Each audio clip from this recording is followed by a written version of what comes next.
Assalamu alaikum, welcome back to Prime Live, and I'm delighted now to be joined by Maulana Junaid Kharsany all the way from Azizia this evening.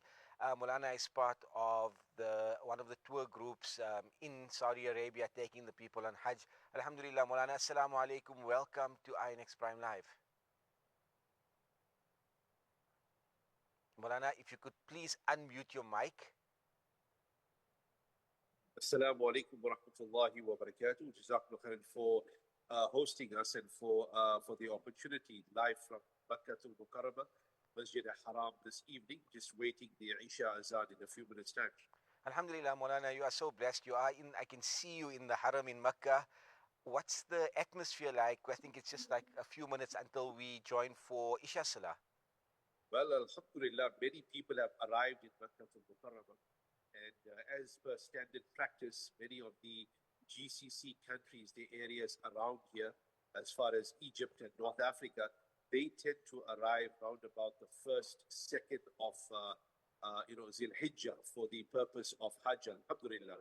So many of the hotels and many of the accommodations are filled with them. We, I suppose, are the last few people that will relocate to Azizia, and that relocation is expected on Saturday, inshallah, when we intend to relocate with the remaining Hujjaj, with the remaining South African Hujjaj that are residing here in Makkah. There are a handful that choose to remain right till the days of Hajj, but I would say these days, the majority of Hujjaj, they tend to leave to the suburb of Azizia at least by the 4th of Zilhijjah, which is this coming weekend, Saturday in particular.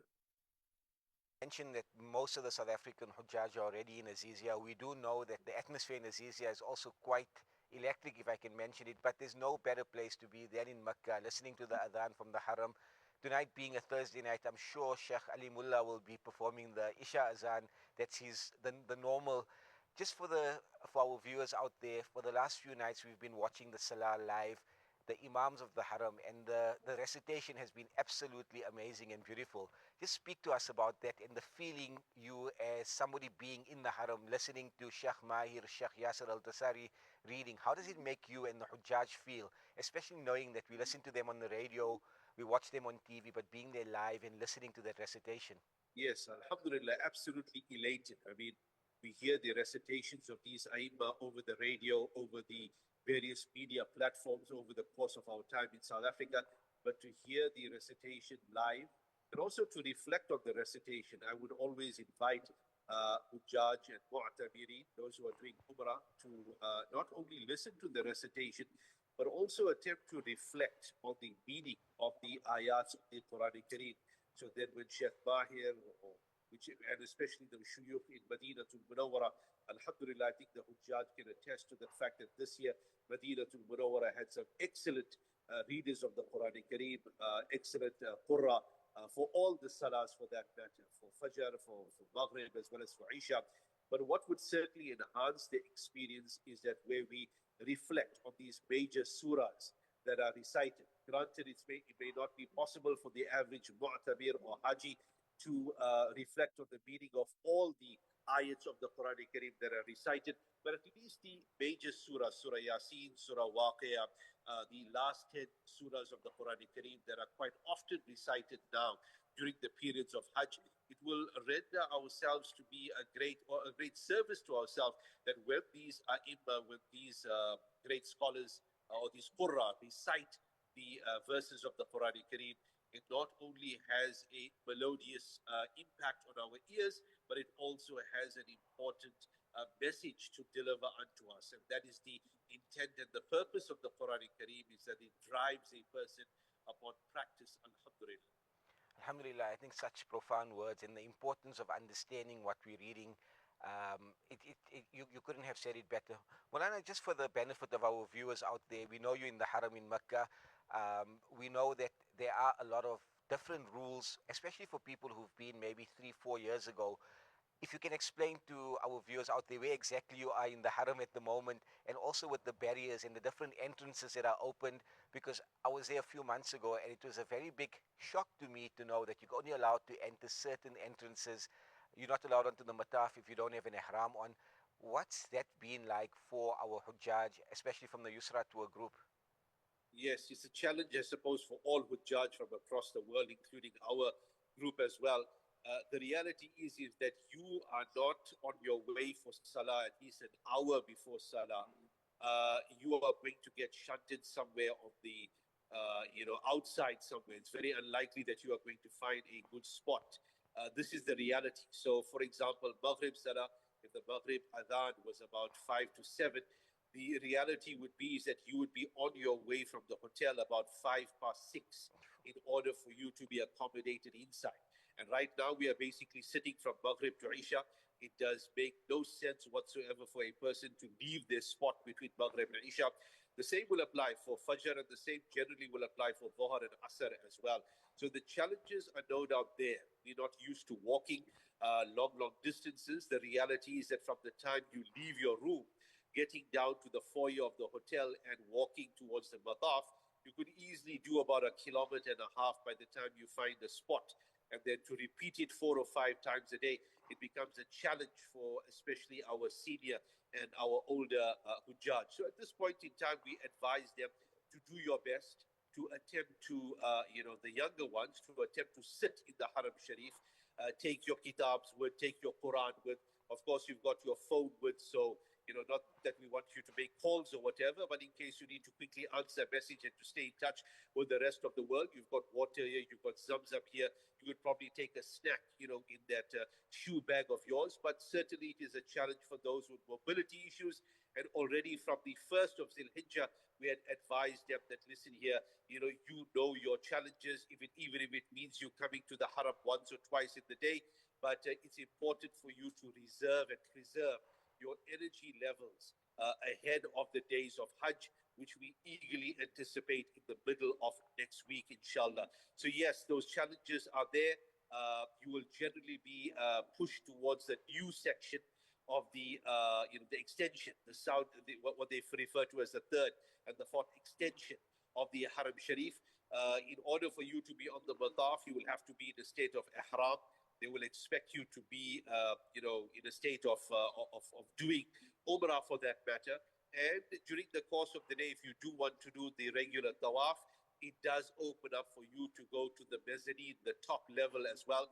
The roof is open as well for those who are accompanying the wheelchair, participants. But that, no doubt, is a challenge. If you are on the mezzanine, your tawaf is easily going to be currently close on to 2 hours long at this particular rate. But alhamdulillah, it still is an honor, a privilege to be in the vicinity of the Baytullah with whatever, what we would call restrictions and impediments there. By the way, of course, the Nusuk card, this is the Nusuk card that I'm wearing around my neck, and they will regularly ask you for that Nusuk card, and this is basically your identification that has your picture as well as a barcode on it, or should I say, sort of like a device on it that allows the cops to screen your legality in the, for the purpose of Hajj. So that is a regular stop that one can expect, especially if you're on the ziyarats in and around Makkah al-Mukarramah. You can expect your bus to be stopped, boarded, and your Nusuk cards to be checked. Malana, just speaking about the Nusuk card, and I know the Saudi authorities have made a lot of, they've been speaking a lot about no Hajj, no permit, no Hajj. How tough has the security been around, especially as you mentioned on the ziyaras, but also entering the Haram? The same thing was happening in Medina. Just for the benefit of our viewers out there, how difficult was it for them? And how difficult is it going to be, especially coming into the 5 days of Hajj, because we do know they're going to be very strict with people not being able to enter the sacred areas of Mina, Arafah, and Muzdalifah without your card. Yes. The anticipation is that you are going to have these roadblocks and these checkups. And we've already seen it happening. So this basically, if I can hold up what is an average Nusuk card in front, it's got your picture, it's got the QR here as well as various other information, which every Haji, depending upon your nationality, is in fact issued. So it is going to be a challenge for a person who doesn't have it. And their intent is to clamp down on those who are doing Hajj without the proper permits. Now, it's of course anybody's guess or anybody's idea whether it's a good idea or a bad idea, but simply and strictly commentating on the fact that they are in fact doing those checks. Yes, we have, and they've even promised. It's on the news bulletins out there that in your ascent and arrival to Mina, before you enter the camp, even before you get close to the camps in Mina, and even on your way to Arafat for that matter, you are going to expect these checks to in fact take place. Once, of course, Arafat is now over, it will be futile, of course, to have those checks since Hajj has now, been terminated and Hajj has been completed. But of course, for the purposes of identification, the Hujjaj are expected to keep their Nusuk cards safe. It's not only, an identification for Hajj, but it'll help you boarding the train and doing various other related activities, including, your SIM cards, etc. All of them go through your the QR code as well as your Hajj visa. So yes, this is a reality. The checks are in fact happening, and we've experienced it practically on a daily basis. Even if you are not in a state of ihram, as of this morning, I can tell you for sure, coming for Fajr Salah, wherein coming from the Anjum Hotel, which is basically a decline from Jabal Makkah. That's not Jabal Umar, from Jabal Makkah. You already have the cops randomly pulling people over and checking up their identification. Not to scare anybody, but the reality is that you're going to have these documentations level. May Allah subhanahu wa ta'ala make it easy for all the Hujjaj, and may the Hajj go on smoothly and safely for all those who have arrived.